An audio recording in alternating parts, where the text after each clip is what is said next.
maintenant, ce que je vais faire, c'est vous présenter un théorème important du calcul propositionnel, le théorème de compacité.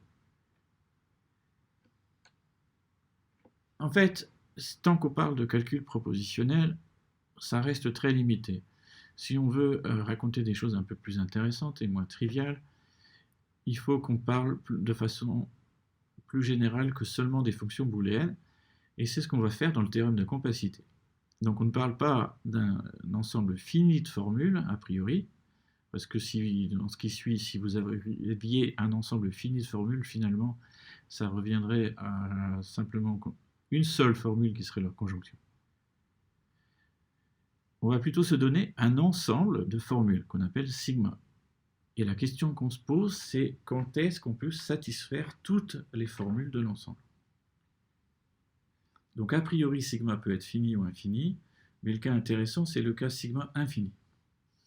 Et ce qu'on va faire, c'est présenter le théorème de compacité, et je vais le faire avec quelques digressions pour essayer de montrer à quoi ça peut servir, et je m'en servirai aussi par la suite dans quelques cours.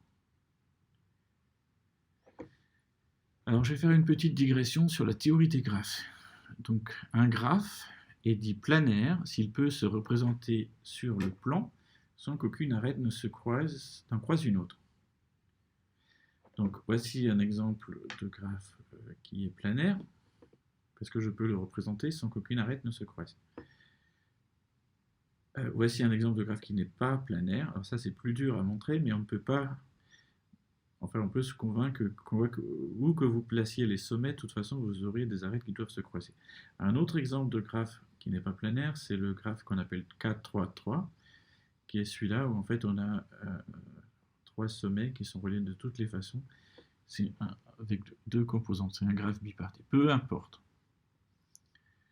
Cet autre graphe-là est planaire. Ok, là, il n'est pas représenté de façon planaire, puisque j'ai deux arêtes qui se croisent, cette arête et cette arête.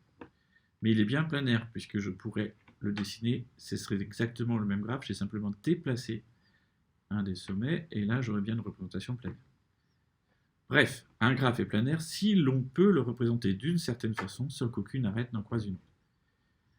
Et on peut prouver qu'un graphe fini est planaire s'il ne contient pas de sous-graphe qui soit une expansion de ce graphe-là ou de ce graphe-là. Quelque part, c'est dit assez informellement, les deux graphes minimaux qui ne sont pas planaires. Et je ne vais pas définir ce que c'est qu'une expansion, mais en gros, ça consiste à ajouter des sommets sur une ou plusieurs arêtes. Donc par exemple, à remplacer une arête par ce nouveau graphe. Et ce qui est clair, c'est que si je parle de ces graphes qui ne sont pas planaires et que je les étends de cette façon, ça reste non planaire. Donc le théorème de Kuratowski-Wagner dit qu'un graphe est planaire s'il ne contient pas de sous-graphe qui soit une expansion de ces deux graphes. Alors, je vais faire une digression sur le coloriage des graphes en utilisant ce concept de graphe planaire. Donc le problème du coloriage d'un graphe, c'est qu'on se donne un graphe et on veut colorer les sommets de telle sorte qu'aucune arête n'ait ses extrémités d'une même couleur. Donc la motivation vient des cartes. Quand vous voulez colorier une carte, vous souhaitez colorier chaque pays avec une couleur, évidemment, il ne faut pas mettre deux pays voisins de la même couleur. Donc si on représente les pays par des sommets et le fait d'être voisins par des arêtes, il faut absolument ne pas représenter deux arêtes avec des extrémités d'une même arête avec la même couleur. Et une chose qu'on peut observer sur les cartes en pratique, c'est que 4 couleurs suffisent. Donc ça, c'est quelque chose qui est connu depuis très longtemps, mais sur lequel on n'avait pas de preuves mathématiques. Donc, en fait, ça marche pour tous les graphes planaires, ce qui est bien le cas quand on considère un graphe d'une carte, puisque c'est, par définition, quelque chose qui est sur le globe terrestre et donc qui est représentable sur un graphe, sur un plan. Alors en 1976, on a obtenu une preuve de ce théorème des 4 couleurs. C'est dû à Apple et Haken. Tout graphe planaire est coloriable avec 4 couleurs. Sauf que c'est la première fois, quelque part, qu'on rencontrait un type de preuve extrêmement long et extrêmement laborieux. C'est une preuve qui est basée sur 1478 cas critiques qui sont étudiés. Et donc, ça pointe aussi ce qu'on appelle la notion de preuve. Est-ce que c'est ce qu'on a envie d'appeler une preuve? Oui, quelque part, oui. Mais une preuve qui devient difficile à vérifier et très laborieuse, auquel vous êtes obligé de faire confiance quelque part à cette longue discussion de cas. Alors, c'est des choses qui ont été simplifiées par la suite et on a développé des outils pour la preuve formelle. C'est maintenant montré avec des outils d'aide à la preuve que ce théorème des quatre couleurs est valide. Et on reviendra sur le problème du coloriage de graphes à la fin de ce cours comme un problème NP complet. Bon, ce qui m'intéresse ici, c'est de vous parler de la logique propositionnelle et de se convaincre que finalement ce problème de coloriage a un lien avec la logique propositionnelle. Donc on se donne un graphe avec des sommets V, des arêtes E, et on se donne K couleurs. Et on va chercher à coder ça comme un problème de satisfaction d'un ensemble de formules propositionnelles.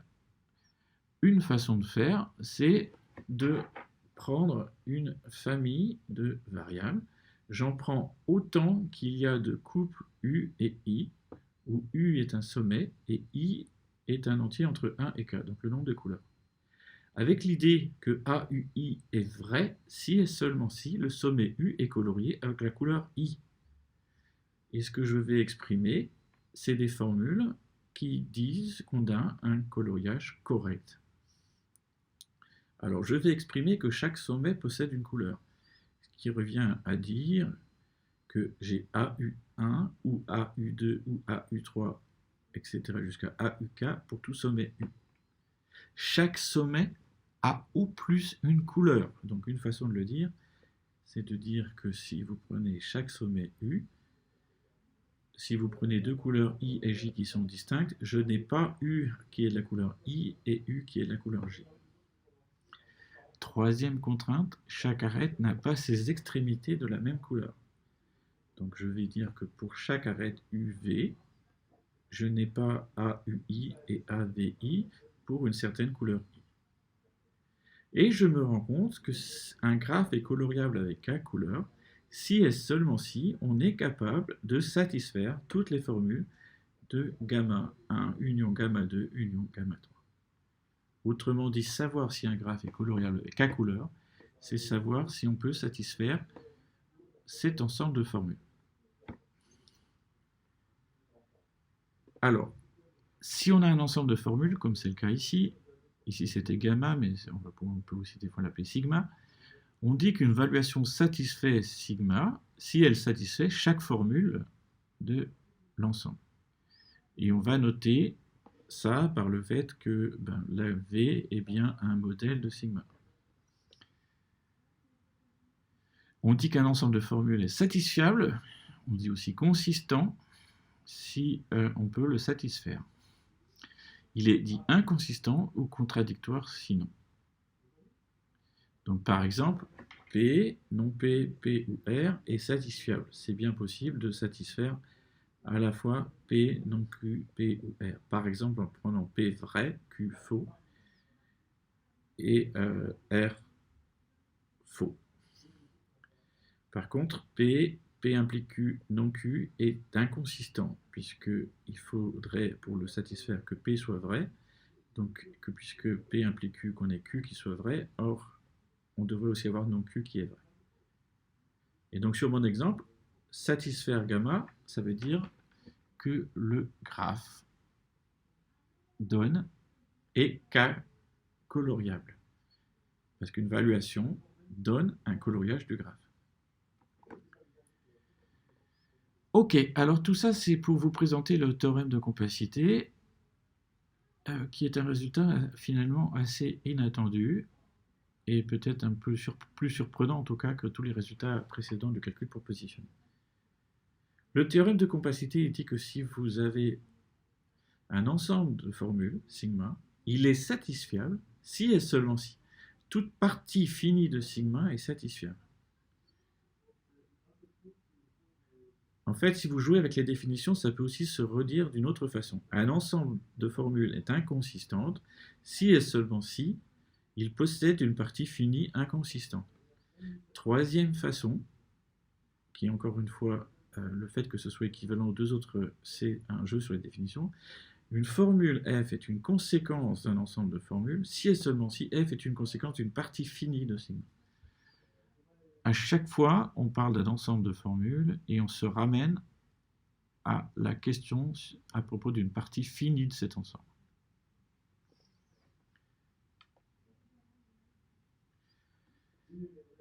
Alors, une application de ce théorème, c'est mon problème de coloriage de graphes. Donc je ne vais pas faire évidemment la preuve du théorème d'Appel et Haken. Je vous ai dit qu'elle était très longue et qu'il y avait plus de 1400 cas. Mais je vais parler des premières lignes de cette preuve, qui consiste à dire que, en fait, ça marche bien pour les graphes finis et infinis, et qu'il suffit de faire la preuve pour les graphes finis. Et c'est précisément basé sur le théorème de compacité. Parce que ces premières lunes utilisent la remarque suivante. Un graphe, qu'il soit fini ou infini, G, est coloriable avec K couleurs si et seulement si chacun de ces sous-graphes est coloriable avec K couleurs. Alors un sous-graphe d'un graphe, c'est simplement ce qu'on obtient en prenant un sous-ensemble des sommets et en enlevant toutes les arêtes qui ne parlent pas de ces sommets-là, en gardant que les arêtes qui concernent ces sommets. Alors c'est une équivalence, ce théorème est une équivalence. Ce qui est clair, c'est que si un graphe est coloriable avec K couleurs, quand je prends un sous-graphe, je sais aussi le colorier avec K couleurs, en prenant les mêmes. Ce qui est plus surprenant, c'est l'autre sens. Si chacun des sous-graphes d'un graphe est coloriable avec K couleurs, alors le graphe est coloriable avec K couleurs. Et pourquoi est-ce que c'est vrai? C'est le théorème de compacité. J'ai dit que le graphe était coloriable si et seulement si mon ensemble gamma est satisfiable. Mon théorème de compacité dit qu'un ensemble de formules est satisfiable si et seulement si toute partie finie de gamma est satisfiable. Maintenant, je considère une partie finie de gamma. Cette partie finie, gamma 0, elle ne parle qu'un sous-ensemble fini de sommets. Donc je vais appeler V0 les sommets tels qu'ils figurent quelque part dans les formules de gamma 0. Et je vais prendre le sous-graphe qui concerne ces sommets, donc déterminé par ces sommets-là. Mon hypothèse, c'est que chacun des sous-graphes du graphe est coloriable avec K couleur. Donc ça veut dire que je sais que ce graphe est coloriable avec K couleur. Si je regarde mes contraintes, ça veut dire que je sais qu'elles satisfont les contraintes pour dire que c'est coloriable avec K couleur. Donc je sais que gamma 0 est satisfiable. Donc je sais exactement que gamma 0 est satisfiable. Et donc par mon théorème de compacité, je sais que gamma est satisfiable, puisque c'est vrai que toute partie finie de sigma est satisfiable.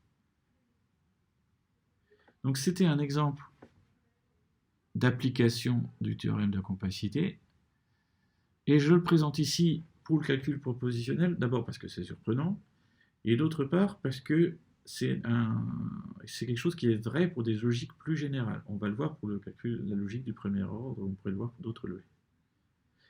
Alors d'autres exemples d'applications que vous trouvez dans la littérature, dans les livres du théorème de compacité, c'est le lemme de Koenig. Tout arbre infini dénombrable de degré fini possède un chemin infini. Bon, pour être honnête, quand on fait ça, c'est un peu de la triche, parce que souvent, dans la plupart des livres, le lemme de Koenig est utilisé dans la preuve du théorème de compacité. Donc c'est un peu une preuve qui se mord la queue. Et pour être aussi honnête, il n'y a pas beaucoup d'autres applications que je connaisse du théorème de compacité pour le calcul propositionnel. Mais le théorème de compacité a surtout des applications dans des logiques plus générales.